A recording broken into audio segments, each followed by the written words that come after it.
Mobile phones have come a long way from essentially just devices to send messages to portable gaming devices. With stronger phones, games from PC and consoles are now being ported in smartphones. Still, the mobile market is dominated by casual games. The demand for easy-to-play games has evolved to arguably one of the most profitable genres, hyper-casual. Taking advantage of the portability of phones and the overall minimal time spent by an average phone owner in playing mobile games, hyper-casual games are all about very simple gameplay, which usually just involves tapping or swiping the screen. Coupled with the easy gameplay, these games usually also implement a very simple economy system. As such, some developer companies even evolved to specializing in putting out hyper-casual games. An example would be Voodoo, a video game company based in Paris, France, who both develop and publish mobile games. They've been here since 2013 but have recently in the past few years boomed, and now they boast 2.1 billion downloads.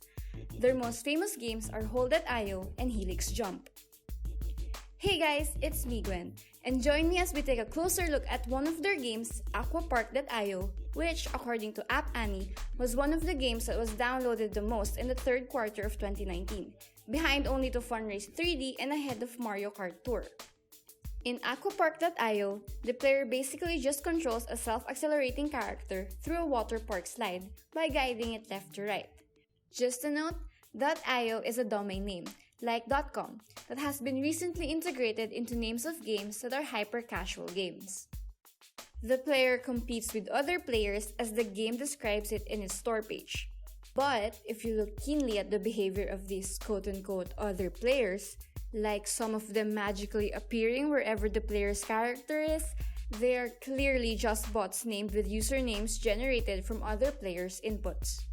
The goal is to reach the finish line, preferably winning first place. The character can sometimes go off the slide and jump towards another part of the slide, potentially getting the lead. The players can also knock off others out of the slide by bumping them. Finishing races progress the player through an area map. Very simple, right? The gameplay is so simple it doesn't even have nor need a tutorial. That also means that the game is very easy to make. It's the type of game that makes a programmer playing think that he or she can do it better. Don't get me wrong, the game is not broken, far from it. The race is at least programmed to be fully experienced from start to finish. The game can be buggy though. The most critical bug I've encountered is sometimes I cannot collect my earned coins because the collect button is unresponsive. That is data loss. Maybe not a lot of budget has been put into the QA of the game, especially compared to other heavyweight games, but the experience is actually enjoyable. I admit pushing other players off the slide is really fun. The visuals, nothing special. They're not as dull as just blocks with colors, but they're also not something to be amazed about. Still, it did not stop them from monetizing visual content, a standard model for most games. First, the game's only currency, coins, are of course tied with real money. You can buy 2,500 coins for 99 cents, 6,000 for $1.99 and 10,000 coins are worth $2.99. That would be around $2 to $3 per 10,000 coins. Pretty cheap given that character skins are priced at 200 to 5,000 coins each. That's it. In contrast to heavyweight games, even the economy is simple. The player wants something, he or she buys it, the company earns. However, all these visual modifications are all extra avenues of money. Skins are mostly about player retention since the player has to complete certain game milestones to unlock them. Some milestones are long-term like achieving a certain number of kills, killing means throwing other players off the slide, and playing for a consecutive number of days, certainly persuading the player to return to the game. The main way that aquaparkDOTio and similar games earn is through ads, specifically by displaying them at an annoying rate to the players so they pay real money to get rid of them.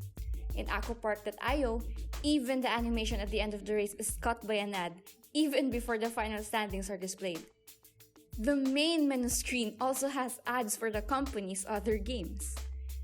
There is one way the player can circumvent this annoyance, and that is to turn off their internet connection and voila! No ads! Bad news for the company, right? To counteract that, the game encourages players to welcome the ads with open arms by gluing perks to the ads. The player can double the rewards at the end of the race or revive a character just by simply watching an ad. It is basically giving the player premium features for free in the sense that the player does not cash out real money but the company still earns. Even currency is given just for watching an ad. If you still don't feel it, the game really wants the player to watch an ad. I am pretty sure that developers deliberately made the presence of ads really annoying and intrusive. Outside of the in-game ads, the ads not just for aquaparkDOTio but from Voodoo's other games always show when I'm playing other games or using an app with ads. I was familiar with some of the games in their portfolio even before I even knew the company, nor that they are all from the same company.